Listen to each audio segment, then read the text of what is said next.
Muy buenos días, queridos amigos. No se pierdan el vídeo de hoy, sobre todo aquellas personas que tienen algún familiar o ser querido con enfermedad de Parkinson. Yo particularmente tengo un queridísimo primo hermano, José, con la misma y tiene solo 74 años. El Parkinson es una enfermedad que decimos neurodegenerativa. Hay una degeneración de las neuronas, de algunas neuronas, veremos cuáles, del cerebro. Es crónica en el tiempo y progresiva, cada vez se agrava más.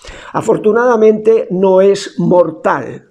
Y podemos decir que en España aproximadamente por encima de los 65 años, 2 de cada 100 personas padecen enfermedad de Parkinson. En total unos 160.000 en mi país. Soy el doctor Pedro Castillo, médico fundador de Escuela de Salud Televisión, su canal de la medicina científica y de la ética informativa. Vamos allá con mi respuesta a las preguntas fundamentales que me hacen. Pregunta número 1. ¿Hay enfermedades neuropsiquiátricas por déficit de dopamina? Pues recuerdan que en el vídeo anterior, mi vídeo primero sobre la dopamina, les la bautizaba como la hormona de la motivación, hormona de la voluntad. Bien. Por lo tanto, sí hay enfermedades, cuando hay déficit de dopamina, enfermedades neuropsiquiátricas, con componente neuro, con componente cognitivo también, que son la enfermedad de Parkinson, de la que hablaré hoy. En el próximo vídeo, el trastorno por déficit de atención con hiperactividad, TDAH. En el siguiente hablaré de un tipo de ansiedad dopamínica, por así llamarlo, y en el posterior un tipo de depresión también dopaminérgica. Pregunta número 2. ¿Cuáles son? Me lo hacen muy frecuentemente. ¿Cuáles son los niveles normales de dopamina?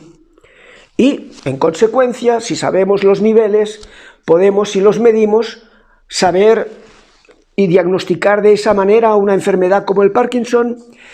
En la imagen ven ustedes los niveles normales en orina de 24 horas, que es la forma como mejor lo hacemos, orina de 24 horas, de 3 catecolaminas, que se les llama así, que son la noradrenalina, la adrenalina y la dopamina, el protagonista de hoy. Y sus niveles normales oscilan entre 65 a 400 microgramos en orina de 24 horas.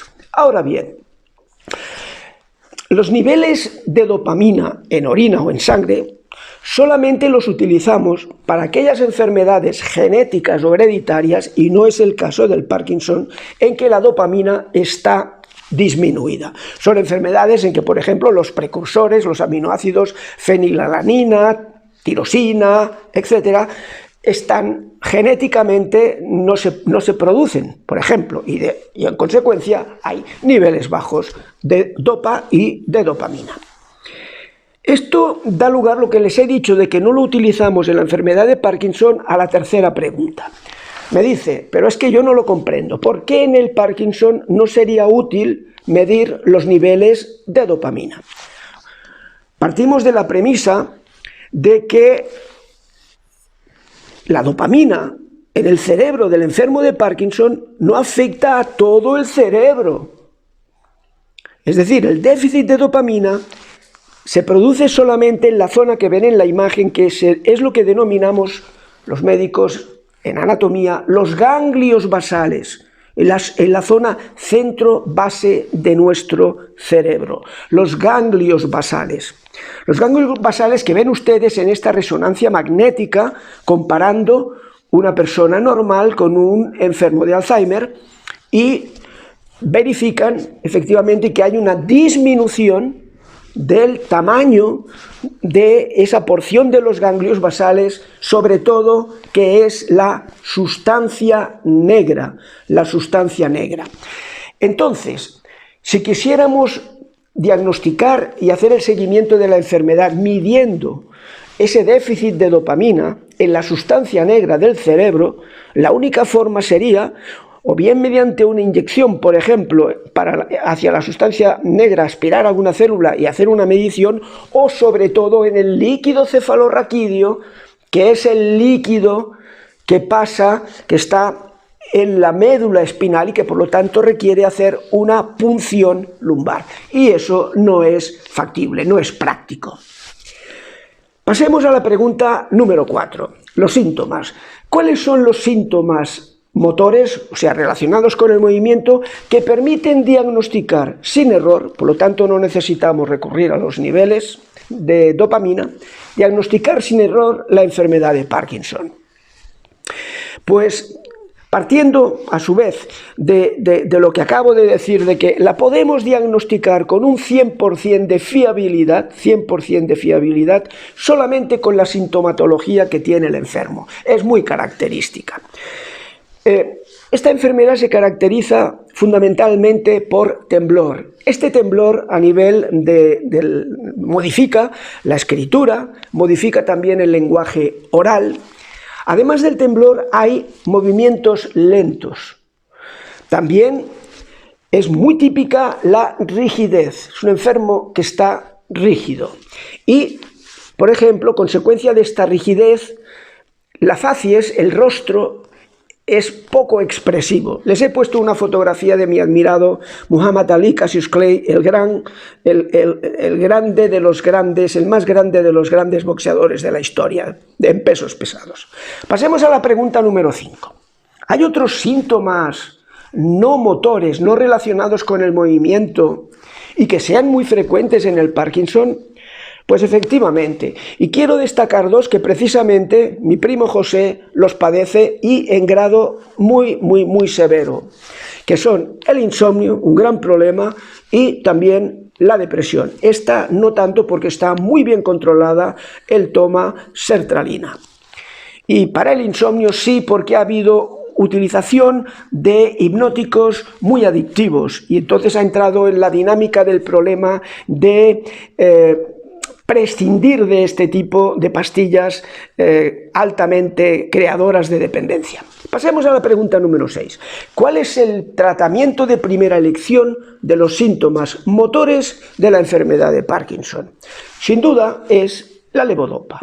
La levodopa, de la que existe una versión en forma de suplemento vegetal, que es un extracto de Mucuma prurius, pero que no tiene sentido utilizarlo en los países en que los sistemas sanitarios, el Ministerio de Salud, nos ofrece la posibilidad de todo lo que voy a explicar a continuación. Lo habitual es que se utilice en países que no tienen la posibilidad de una levodopa farmacéutica propiamente dicha. Por lo tanto, lo que vamos a utilizar es la levodopa, pero la levodopa sola no la vamos a utilizar. ¿Por qué? Porque cuando llega la levodopa que hemos ingerido, llega al cerebro para convertirse en dopamina, ocurre también que no solamente en nuestro organismo por la sangre la lleva al cerebro, también la lleva a otros tejidos donde se metaboliza y se desperdicia una parte importante. Entonces sabemos que hay una enzima, la dopa de carboxilasa, que si nosotros frenamos esta enzima en los tejidos periféricos, no cerebrales, lo que hacemos es que llegue la mayor cantidad posible de lo que hemos tomado solamente al cerebro. Y estos productos inhibidores de esta enzima dopa de carboxilasa son la carbidopa y la benseracida. Por lo tanto, la combinación de levodopa más carbidopa, que hace que llegue más levodopa al cerebro, este es el Sinemet, un clásico, y la combinación de levodopa con la benseracida, otro, es el Madopar. Estos son los clásicos, la primera elección de tratamiento en la mayoría de enfermos. Pregunta número 7. ¿Y qué se hace cuando el Parkinson no se controla lo suficientemente bien con esta levodopa más el inhibidor de la enzima que la degrada? Pues, ¿qué hacer? ¿Qué hacer? Pues hay dos opciones. Una opción es utilizar lo que llamamos en farmacología un agonista de la dopamina. Agonista quiere decir que hace lo mismo que la dopamina. Un agonista, y antagonista quiere decir que neutraliza la dopamina. Por lo tanto, un agonista dopaminérgico, como pueden ver ustedes en la imagen. Y entre ellos tenemos el ropirinol, el pramipexol y los parches transdérmicos de rotigotina. Otra opción, además de los agonistas dopaminérgicos, es utilizar inhibidores de otra enzima, que es la monoaminooxidasa B en particular, que también interviene en la destrucción de la dopamina. Por lo tanto, si inhibimos la enzima que destruye la dopamina, mantenemos la dopamina más tiempo en la zona del cerebro que la necesita. Y entre ellos tenemos la selegilina y también la rasagilina, como pueden ver ustedes en la imagen en que les pongo un envase de cada uno de estos productos. Ya quedan solamente dos preguntas por responder. La pregunta número 8 es: ¿qué se puede hacer cuando todo lo anterior no es suficiente para mejorar el Parkinson?